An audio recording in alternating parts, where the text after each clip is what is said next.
नमस्कार दोस्तों, आप देख रहे हैं पंचायत के साथ में मैं राहुल पांडे। पिछले दिनों गुजरात में जीएसटी का एक बहुत बड़ा कौभांड सामने आया है 200 करोड़ का। और ये 200 करोड़ का मामला जो यहाँ पे सौराष्ट्र के जो विधायक हैं उनके लड़के का नाम आया है और एक पत्रकार का नाम आया है। इस पूरे मुद्दे पे बात करने के लिए हमारे साथ में जो कैलाश भाई गढ़वी हैं सीए, आइए उनसे जानते हैं कि जो जीएसटी को लेकर जो लूप फूल्स हैं और जिस तरह से ये कौभांड सामने आया उस पर ये क्या सोचते हैं। कैलाश जी, पहले तो आपका स्वागत है। नमस्कार। कैलाश जी, जिस तरह से गुजरात में जीएसटी का एक पूरा मामला आया है 200 करोड़ का और 200 से ज़्यादा फर्जी फॉर्म बना के और सरकारी राजस्व को कहीं ना कहीं नुकसान पहुंचाने में आया है, इसे आप किस तरह देख रहे हैं? देखिए, ये प्योर करप्शन का सबसे बड़ा केस है। इसके बेस में आप जाओगे ना कि ये क्यों हो रहा है, तो ये जीएसटी जो इम्प्लीमेंट करने में आया और उसको इम्प्लीमेंट करने समय जो लूप होल्स रह गए, जो कमियां रह गई उसकी प्रोसीडिंग में, वो इसका मुख्य कारण है। और कर कौन रहे हैं, ये जो इसमें मुख्य जो इसमें लूप होल्स है उसको हैंडल करना या उसको तैयार करना या उसको मैनेज करना जैसे तैसे लोगों का काम नहीं है।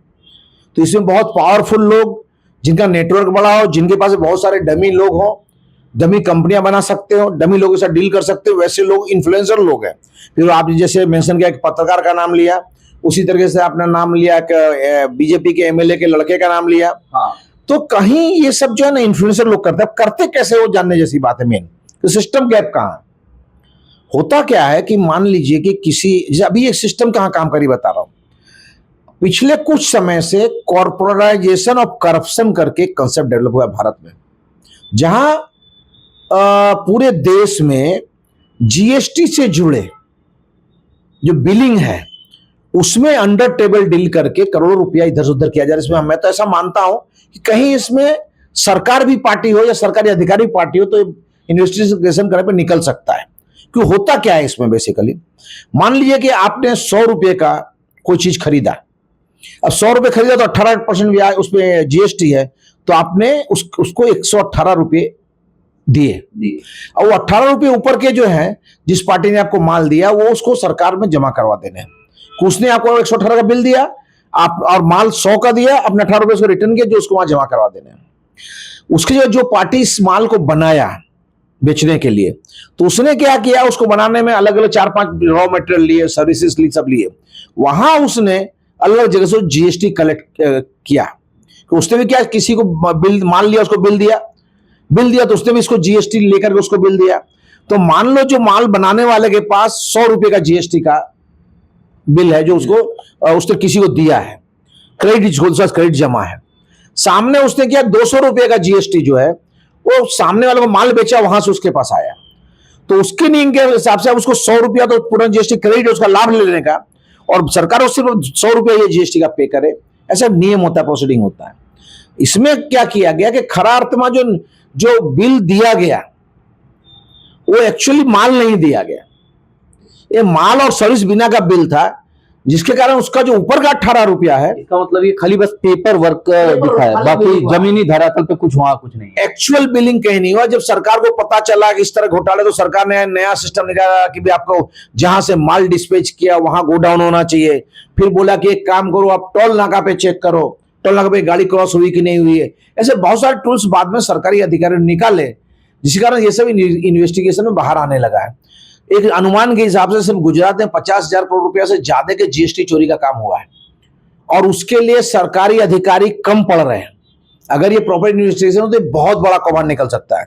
अभी जिस केस की आप बात कर रहे हैं उसमें 200 करोड़ के आसपास का जीएसटी चोरी का केस है, और उसमें 200 से ज्यादा फर्म बना करके, अलग अलग लोगों के नाम में फर्म बना करके वहां ये बिलिंग का काम किया। इसको बेसिकली आप चार्टर्ड मुझे पूछोगे तो बिलिंग का धंधा किया उन लोगों ने। बिल बनाए, जीएसटी कलेक्ट किया, जीएसटी नहीं भरा, आपस में बेच लिया, डिस्ट्रीब्यूट कर लिया।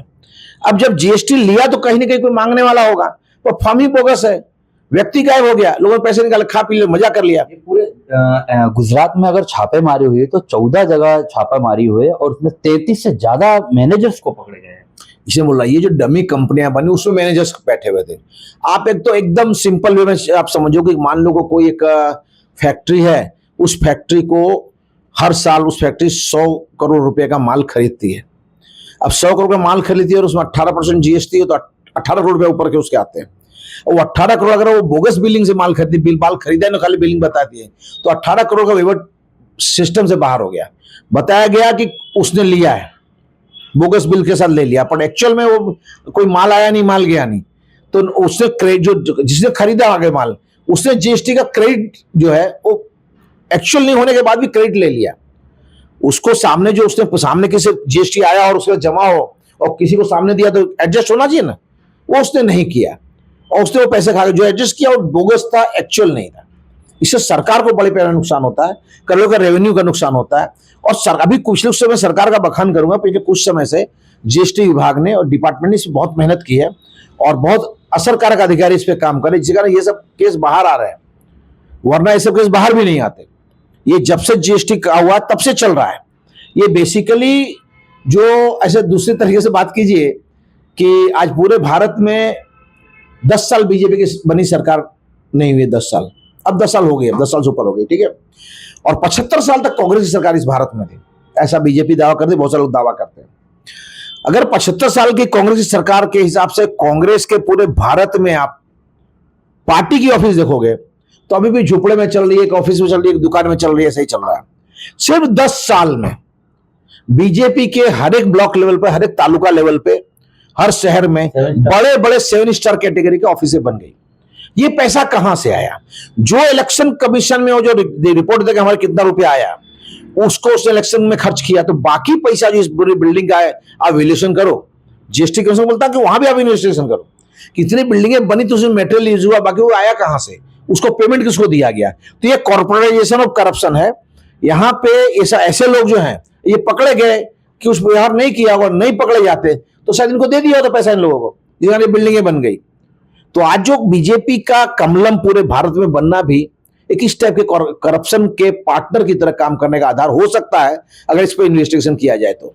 कैलाश जी, आपको लगता है कि जीएसटी विभाग वाले जिस तरह से कमलम जैसी ऑफिस बनी, इस पे इन्वेस्टिगेशन करेंगी, या तो फिर ये जो अभी केस सामने आया है तो इसके पीछे कोई बड़ी मछली, जैसे छोटी मछली आ गई हाथ में, लेकिन अभी बड़ी मछली आना, जिस तरह से वो बीजेपी के बेटे का नाम आया लेकिन उनको बस सवाल करके छोड़ दिया गया है। और ये जो महेश लांगा है, जो बहुत ऊंचे, ऐसा हमको सोर्स बताते हैं कि पत्रकारिता के साथ में लाइजनिंग का भी काम करते थे।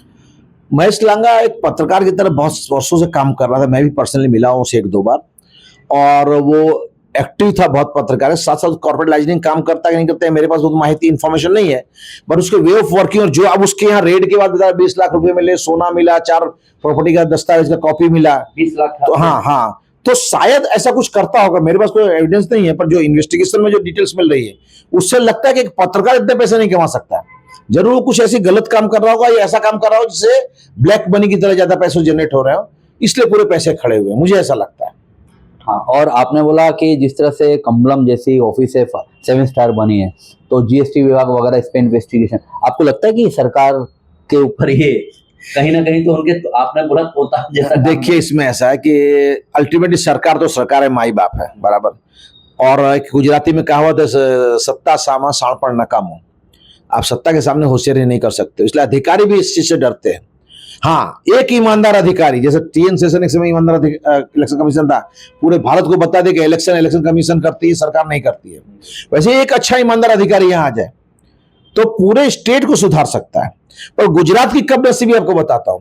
गुजरात में अभी यहाँ पे जीएसटी कमिश्नर की तरह एक अधिकारी थे, पता नहीं अब शायद ट्रांसफर हो गया उसका, वो तो लोकल गुजरात स्टेट बॉडी के अधिकारी थे, इतने पावरफुल थे कि आईएएस ऑफिसर आते थे जीएसटी कमिश्नर थे, उसको टिकट नहीं देते थे। और वो गुजरात में बीजेपी सत्ता से कहीं जुड़े हुए थे, उसके रिलेटिव्स बहुत नजदीक था बीजेपी में, अच्छे पोस्ट पे था। तो कहने का मतलब क्या, जब तक सरकार और सत्ता और अधिकारियों का नेक्सस बना रहेगा तब तक वही चोर पकड़ाएगा जो कमजोर होगा, और वो सब चोर बच जाएंगे जो मजबूत होंगे, सत्ता से जुड़े होंगे, सत्ता से कनेक्ट होंगे और पार्टी और सत्ता को पैसा दे रहे होंगे। कैलाश जी, कुछ समय से गुजरात में कहीं ना कहीं हब देखा जा रहा है कि कभी नकली पीएमओ के अधिकारी के नाम पे, कभी नकली कलेक्टर बन जा रहे हैं, नकली कहीं ना कहीं टोल टैक्स बन जा रहा है, कभी नकली कहीं ना कहीं पीएसआई पकड़ा रहे हैं। ये कहीं ना कहीं गुजरात में ऐसा मॉडल, हर चीज नकली पकड़ा जा रहा है, पूरे देश में गुजरात का पूरा मॉडल दिखा के सत्ता पे गए हैं। तो ये कैसा आप किस तरह से देख रहे हैं? आपने गुजरात की जो अभी दुखती नस है ना, उसको छुआ अभी आपने ये बात करके। सब गुजरात कभी ऐसा था ही नहीं। गुजरात भारत का रोल मॉडल स्टेट है। गुजरात का विकास कोई सरकार नहीं कर सकती। गुजरात का विकास गुजरातियों ने किया है, दिन रात मेहनत करके, पूरी दुनिया में घूम करके, पूरे वर्ल्ड में अपना बिजनेस सेटअप खड़ा करके, और गुजरात में भी सेवा भाव के काम कर से। मैं बता रहा हूं कि 1980-82 में मैंने कच्छ के गांवों में ऐसे ऐसे गांव देखे जहां अच्छी बिल्डिंगें, स्कूल बिल्डिंग थी, अच्छे हॉस्पिटल थे, घर घर पानी का नल से पानी आता था। वो किनका देन था? वो नॉन एनआरआई जो गुजराती थे, वो विदेश से पैसे भेज के अपने गांव को समृद्ध कर रहे थे और करोड़ों रुपए का डिविडेंड भारत को दे रहे थे, गुजरात को दे रहे थे।